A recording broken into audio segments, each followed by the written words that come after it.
Hi guys, welcome back to my channel. Believe it or not, I'm actually able to film a video in broad daylight right now because my roommate just left, which is very rare. Usually she just stays here during the day, but she just left, so I was like, oh my god, I can actually film a video now. Because yes, obviously I still have not told her about this entire situation.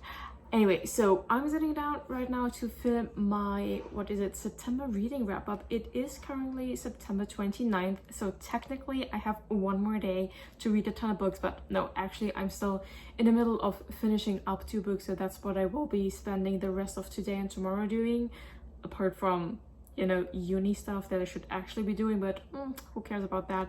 Anyway, so I can pretty much give you a comprehensive overview over all the books I read in September.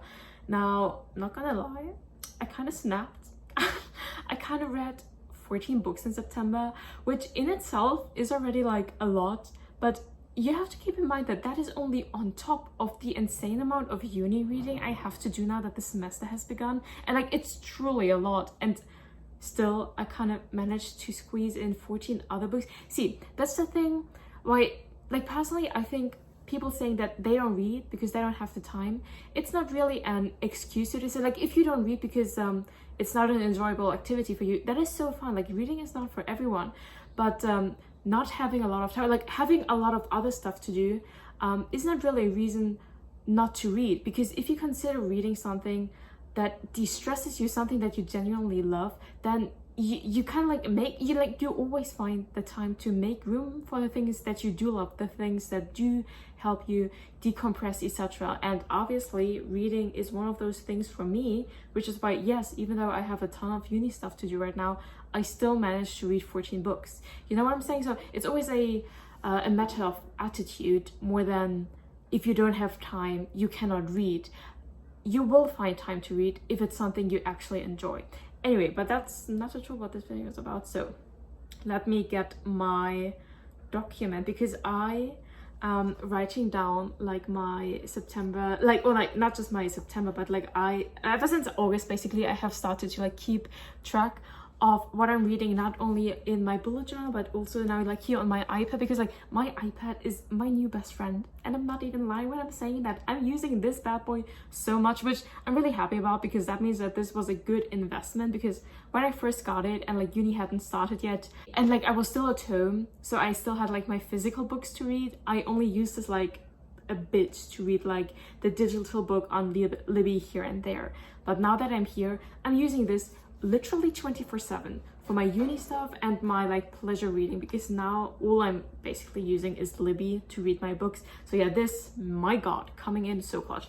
Anyway, and now I'm also like using it for like fun stuff like tracking my reading and things like that. Anyway, as I just said, I have 14 books to talk about. If this video turns out to be a bit too long, I might like split it in half. But anyway, let's start off. Now, the first book I read in September, I already talked about in my last month's reading wrap up, and that was Portrait of a Thief. I already talked about it in my second part of my August reading wrap up, because by the time I filmed it, it was already like early September, so I had already finished my first September read, so I talked about it in that other video. So I'm not going to say too much about it, but I'm going to link my second part August reading wrap up somewhere above, so you can still check out like this longer review I gave Portrait of a Thief in this other video. But basically, Portrait of a Thief is a heist story. It is about 6 Chinese American students that take on this job to steal back Chinese art that has been looted and is still residing in Western institutions.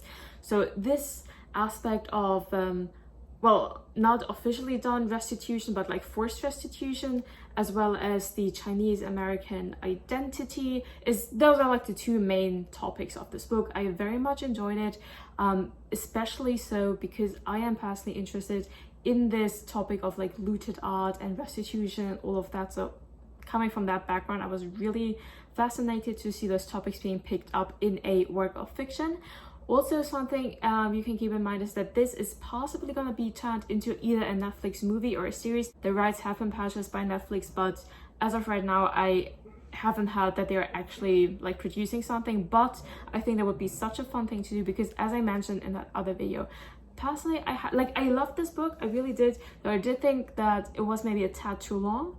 But in general, I prefer high stories in the like format of movies or series compared to book. I still like them as books, but I think as movies or series they're even more fun because you just have like this visual element and all of that. So I would actually really appreciate it if Netflix did turn this into something.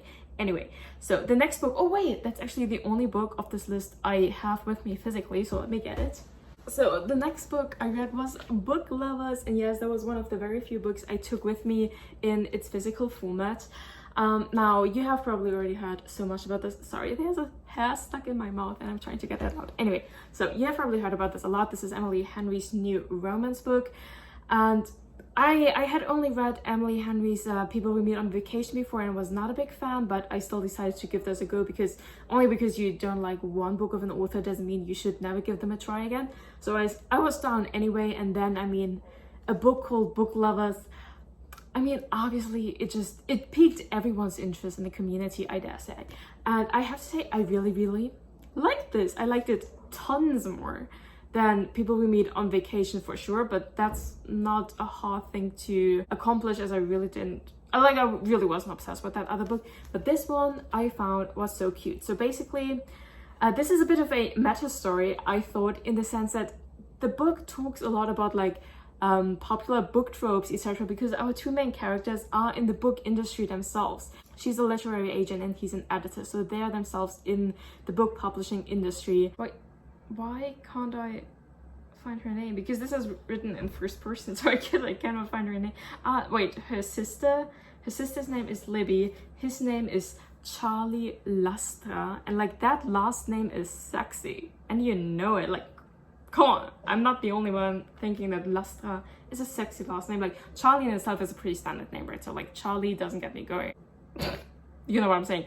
But Lastra, that's a good last name. So anyway, our main character is this career-focused woman from New York. She goes on a trip with her sister, and who does she encounter in this little town they go to? Well, it is her arch nemesis, this other guy who's also in the publishing industry. But then they start working on this project together, and sparks are flying left, right, and center. And for the majority of this book, they are basically just like shamelessly flirting with one another, which was really well made. Like, you actually believe that there were like sparks and chemistry between these two characters. Another aspect of this book that I really appreciated was the relationship between the sisters, because in my opinion, this trope of, well, not romantic love, but love between siblings is, at least like in love storybooks, it's underrepresented, because I believe there is this common perception that any love stories are always about romantic love that you have or like share with a partner, but usually like love stories, they're not about love between siblings, which is such, as I just said, an underrepresented trope. And I think it is such a powerful one if you have a sibling. And I mean, if you get along, like, but even if you don't get along, you still love your sibling. Of course, you're not supposed to like compare the love you have for like your parents, your sibling, your partner, like to one another, but sibling love, it is such a strong thing. And maybe this is also just like a personal thing, because I haven't really experienced the height of feelings as to romantic love, but I do know what it means to unconditionally love a sister. So that is why I really appreciated this just like sister dynamic that we have going on in this book and the love they have for one another. So basically, I do think this is really a romance story for book lovers, because it does talk so much about books and tropes, the publishing industry, etc. There is this like enemies to lovers trope in there, mixing a little bit of like sibling relationship, sibling dynamic, and you basically have this book, and I really liked it. Moving on to the next audiobook I listened to. It was not the entire book, it was more like excerpts of the book. I listened to Mansfield Park, but like Mansfield Park by Jane Austen is a full-on novel, of course, so the audiobook for that would have to be like 9 hours long, yet the version I listened to, which is like a BBC production, was only 2 hours long. So obviously that was not the entire book, but they chose excerpts from the book, or like filled in the gaps in between, narrated by someone else. It still had you fully understand what happened and who the characters were, etc. One of the characters was narrated by Benedict Cumberbatch, which was the main reason why I started to listen to it. Though to be honest, first I didn't recognize his voice. First I was like, wait, where's Benedict Cumberbatch? We have now met all the people, and only then I recognized, oh wait, like he must obviously be one of the ones that we have already met. But I don't know, at first I didn't recognize his voice, which was, yeah, just ironic, because I basically only started listening to this because I was like, Jane Austen, narrated by Benedict Cumberbatch, I'm down. But anyway, so yeah, I did listen to this kind of like abridged version of Mansfield Park, which I did enjoy. To be honest, I have a very weird relationship with Mansfield Park in particular, because I did watch a movie adaptation of this book when I was still too young. Because in this one movie adaptation that I watched all this time ago, they do talk about slavery, and again, like, now that I reflect back on it, I actually don't think that they like acted out any of the scenes. But I remember I watched that movie and I was really, and I guess I was too young because I was really traumatized by these like scenes, by these like drawings that he sent her. I just consumed this story for the first time in a way that was not appropriate for the age I was in while I was consuming it for the first time, if you get what I'm saying. So that's why I'm like always like, Mansfield Park, no, that's a big no for me. But yeah, now I'm slowly starting to approach it again by now listening to this abridged version of it, and maybe at some point I'm gonna listen to the full-length version of it, or I'm gonna read the book myself, or I'm gonna watch the movie myself, and maybe then I will have a different relationship towards it. But yeah, that one movie, that one scene, it did mess me up. I don't know. That's why I always have like these negative feelings toward Mansfield Park. Anyway, so random. After that, I listened to the audiobook of The Cousins. This is written by the same author who also wrote the One of Us is Lying and One of Us is Next, etc. series. Especially the first one of that series was quite popular a couple of years back, so you might be familiar with that one. This is completely detached from that series though, so you don't have to have read One of Us is Lying and all of these other books to be able to read or listen to The Cousins. It was very similar in setup though, as it is like about a group of teenagers, and yes, they're cousins, duh. And basically they don't really know each other that well because their parents aren't really in contact. But the big family history is that like the grandparents of these cousins, the father died, and the mom, after the father died, cut all of her children off and just like sent them this ominous message like, you knew what you did and that's why you're being cut off, basically. And the children, basically, which are the parent generation of our like cousins now, they're all like, what the fuck are you talking about? They don't really know what's going on. And this was like this super rich family, and now suddenly they're cut off, so that's not good for them.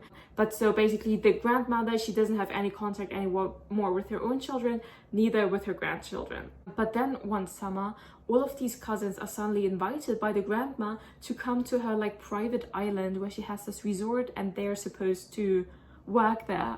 She's just like, you want to come to my island and work for me for free? Of course. This random lady that has never had any contact with them, but like the parents kind of pressure the kids into actually doing it because they have been wanting to reconnect with the mother all this time because of the money. Well, possibly, I don't know. And so they go to this island, but then it kind of turns out like the grandma never sent them that message. So it's a bit like, oh my god, what is going on? If you ask me, like, I honestly, while I'm talking, I'm trying to recall, was there actually like a murder or something in this book? I mean, we do like try to figure out what happened back then. Like, why did the mom, like the grandmother, cut off all her children, etc. And yes, that does get revealed, but is there something nefarious happening in the present time? I actually can't remember right now. I don't know, because I read so many books, the ones that I read at the beginning of the month. It's kind of blurry, I don't know anymore. But that just also stands to say that this wasn't the most memorable listen or read, if you will. So yeah, it's kind of like about that, but because all of these, like, they're all teenagers, so I don't know if you're still a teenager yourself, I guess, and if you like the vibe of the One of Us is Lying, etc. books, then maybe you will still like this. But personally, I was not the biggest fan of the One of Us is Lying.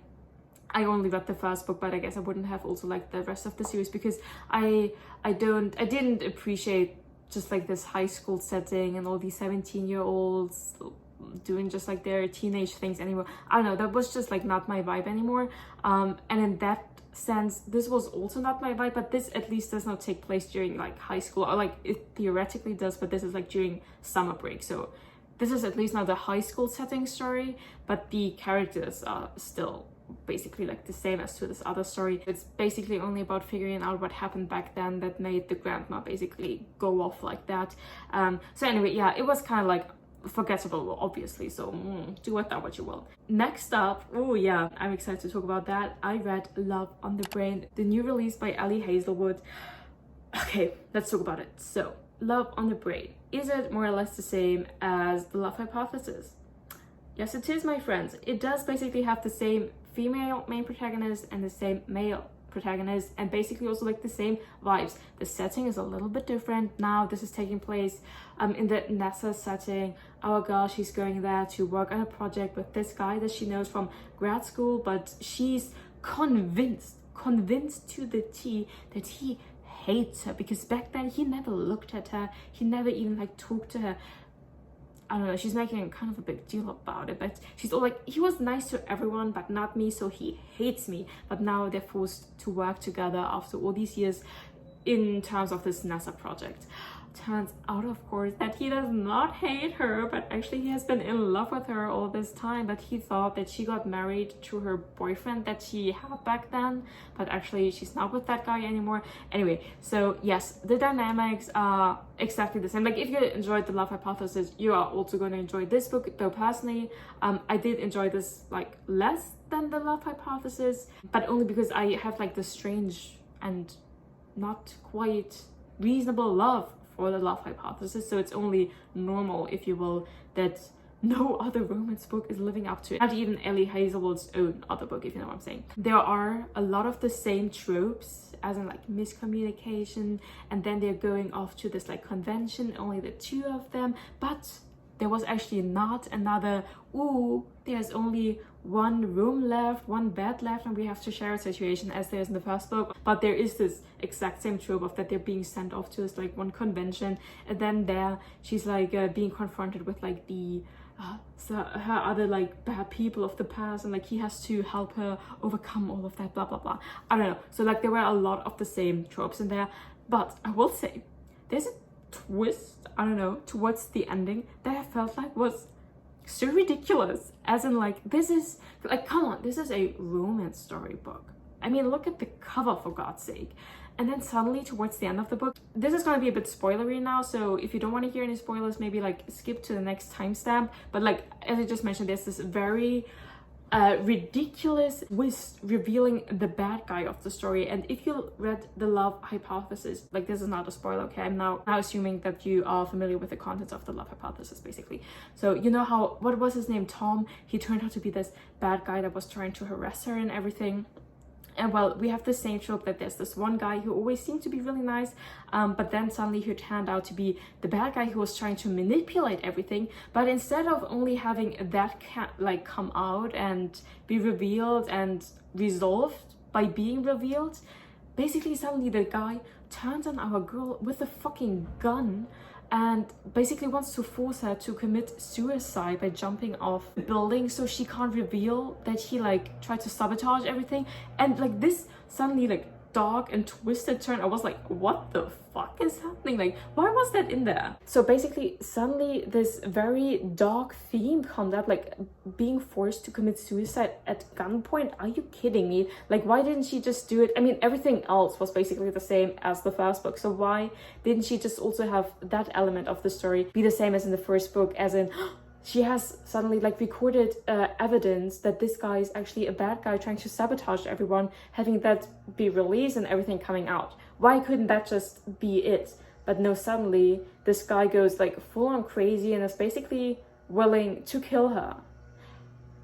I mean, I guess you could claim that maybe like the stakes in this story are higher because this is about like this super intense NASA project, and the other thing was only about, not only, oh my god, it was only about this creepy scientist trying to get sexual favors from her. The word only is truly not appropriate in that term, but you know what I'm saying. So in that sense, maybe you could argue, well, in this second book now, yes, he would actually kill to keep that secret because like he's going to federal prison or whatever because he was trying to sabotage a NASA project. But still, like that twist towards the end, I kind of felt like it was a fever dream. Like, what the hell is going on? And I mean, obviously it was then like resolved super quickly, because then suddenly Levi popped up and he punched him in the face, and then the gun was flying across the room. Like obviously like then it suddenly like got comically quickly resolved again. But why have it be a thing in the first place? I don't know, share your opinions down below. But did you not also feel that this entire aspect of him suddenly trying to straight up kill her was just like completely out of place in this freaking romance novel? Anyway, after that, I think this might actually be the last segment of this video already, even though I'm not even like halfway through my list right now, but because this video is already so long, I think definitely gonna split it into 2 parts. But I'm going to talk about 3 books at the same time now, because I read the Truly Devious series. Now the first book of the series was actually a reread for me. I read it back in 2019, but back then I only read the first part, and I was, for a specific reason, and I'm going to talk about it in a second, pissed off after the first part. And I mean, back then, I don't know, maybe were the other parts of the series already out? That's the thing I'm not sure about. But even if they were already published, I decided to not continue with the book because I wasn't obsessed with it, and there was a certain part about it that pissed me off. And now we're going to talk about it. But now I decided to reread the first one, and this time around I still have the certain point that I want to make, but well, yeah, this time around I actually also read the second and the third part of the story. First of all, okay, let's talk genre for real quick. So this is a YA murder mystery. It is often being recommended in like dark academia book recommendation videos, because it does take place at this super elite, super prestigious boarding school situation in the middle of nowhere in Vermont. It's only like a handful of people get to go there, and the guy who built the school was like super rich, so no one even has to pay tuition fees or anything, but only special people get accepted there. Basically people that are super specialized in like this one certain thing and are like super talented in it or whatever. And our main girl Stevie, she's obsessed with this murder case that happened at this academy. Was it like 80 or 90 years ago? A case that has never been solved, and she's now determined to go there and solve it. And she does get accepted to the academy, and then obviously she's trying, like at the same time there are 2 things happening. She's trying to solve the murders that happened back then and try to figure out what happened, but then also like nefarious things start happening in the present day. And then obviously, are those 2 maybe possibly connected, and how are they connected, etc. That's what this book is about. So in that sense, yes, it does give dark academia vibes with like the prestigious boarding school setting. It is taking place during the fall semester, so there you go, in Vermont, talk about Indian summer and all of that. So yeah, it does check those boxes. It is about mystery and murder, etc. But because it is YA, it does not get overly dark either. So actually those are all the things that I enjoyed about this book. My main issue with this book, and you already hear that maybe, I talk about it as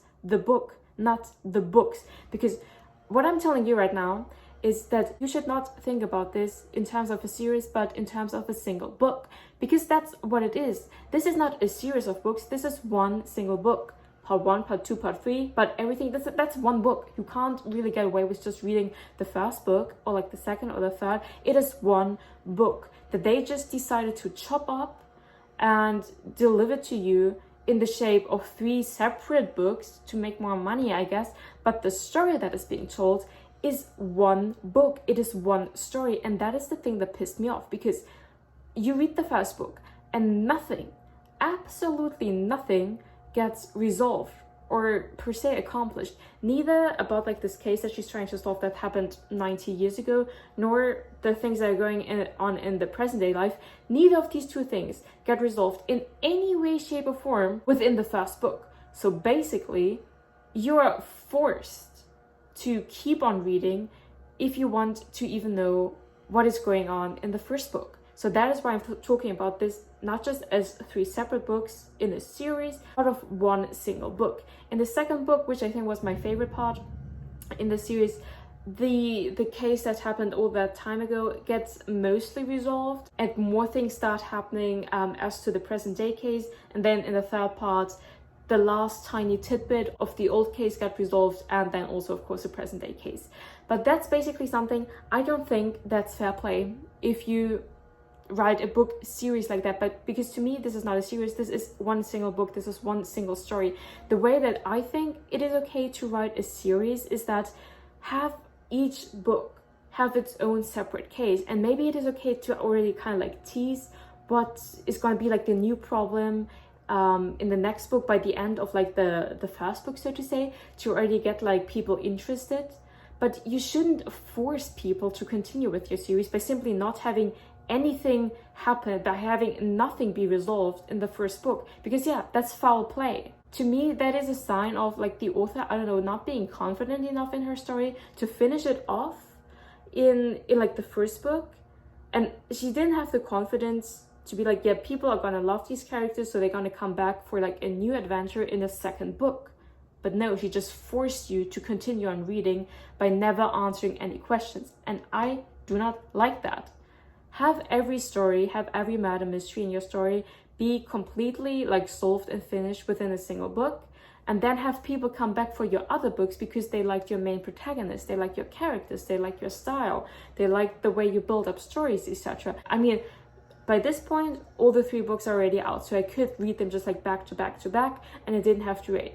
But the people who picked up the first book when it first got out, they had to wait so long until the second and then the third came out, and only then, like after what, 3 to 5 years, the story was finally over, even though it was only one story. So yeah, that's what I really didn't like about how this author decided to structure her books, because I don't think it's fair towards the reader. Now that I did read all of these books back to back to back, basically as one story, I did enjoy them. I mean, I mentioned before all the aspects of the story that I did like. I do think it's like a nice, especially like dark academia full read that's kind of like on the mellow side, because it's like YA and all of that. I will say that especially by the third book, especially towards the third book, which, I mean, because in the third book, we only kind of had like the present day case to wrap up and make the connection to the old case, etc. But I think there was only enough material for like half a book, I guess, in the third book, but she still had to stretch it out to make it a full book. And that's where it kind of got iffy, because it was especially in the third book that the characters started to piss me off, especially our main character and the love thing that she has going on with one of the other characters. I just got so tired of their bullshit. These, oh my god, first of all, like Stevie, our main character, she's one of the worst friends that anyone could possibly have. It is actually, you can't really explain why she even makes friends at this academy, because she is being such a poor friend to them. It is always exclusively ever about her shit, her case, the others helping her, whereas she is never there for them when they have something that they want to work on or like struggle with. It is never about that. She's never there for them. She's not being a good friend to them, but she's always relying on them to help her out with her shit. That is just like ratty behavior. Like the more I kept reading the series, I mean, because I was kind of like in the zone, in the mood, I kept reading, etc. But I just figured out more and more, like, I don't like the main character like that. I think she's treating her friends really poorly. So there goes that. And then I was also annoyed with her and David's, that's the guy's name, love situation.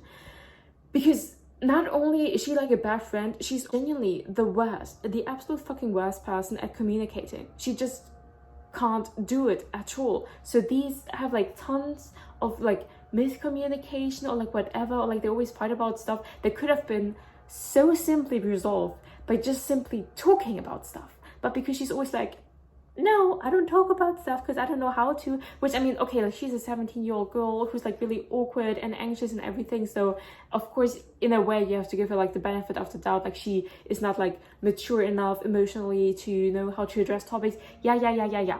Okay, I get it. Still, there are teenage romance books out there that kind of like work their way around issues like that and still have characters have actual genuine important conversations and not just always fuck up about every single thing. How can you just always be like, because like she knows that she always says it in her head, like she knows that she should address this, say this, do that, and then she's just like, but I'm not gonna do it because I'm emotionally awkward, so I'm not gonna do it. I don't know, I feel like, and I mean, do that a couple of times in the book. it's okay. But then if you read 3 books back to back and it's always the same story of her just like fucking up because she cannot communicate in any way, shape or form, it just gets annoying. You really start getting annoyed with her. Like, I started getting annoyed with her, and like their dynamic, I mean, of course they always make up, and especially towards the end they make up, but in between it was always like them like miscommunicating. They kind of like, there was like a tiny spark of them finally resolving some shit, and then there was like this huge chunk of like not communicating and being socially and emotionally awkward with each other, even though you know you actually like each other, but then you do genuinely the worst job at communicating, and then you fuck things up again, and then you kind of have to make up again, and then you fuck things up again. I don't know, I got really tired of that component of the book after a while. But I mean, I stuck around, and I still, I mean, okay, I kind of had to just like vocalize that because it was annoying me, but overall I still enjoyed it. But these 2 things are big flaws of the story to me. This one aspect that she's like forcing you to read an entire series because she can't finish one trope within a book. I don't like this coercion, basically.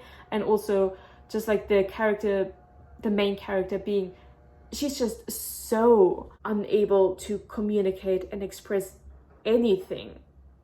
It just pissed me off. And she's not being a good friend. I mean, if she were at least like likable and she had these issues with like communicating and stuff, maybe I could look over that. But because she's also like genuinely a bad friend towards everyone in her life, I'm like, girl, what do you have going for you? Literally what?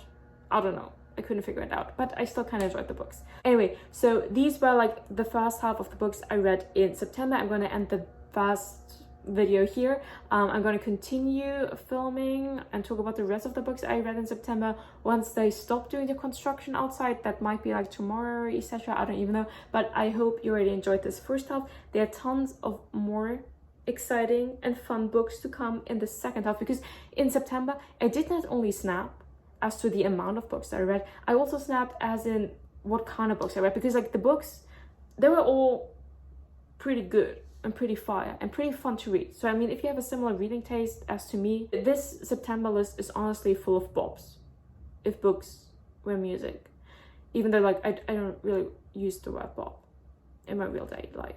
So where does that leave us? I hope you enjoyed it anyway. I hope you got something out of it, and I'm going to see you in the second part that's about to come anytime soon. Bye.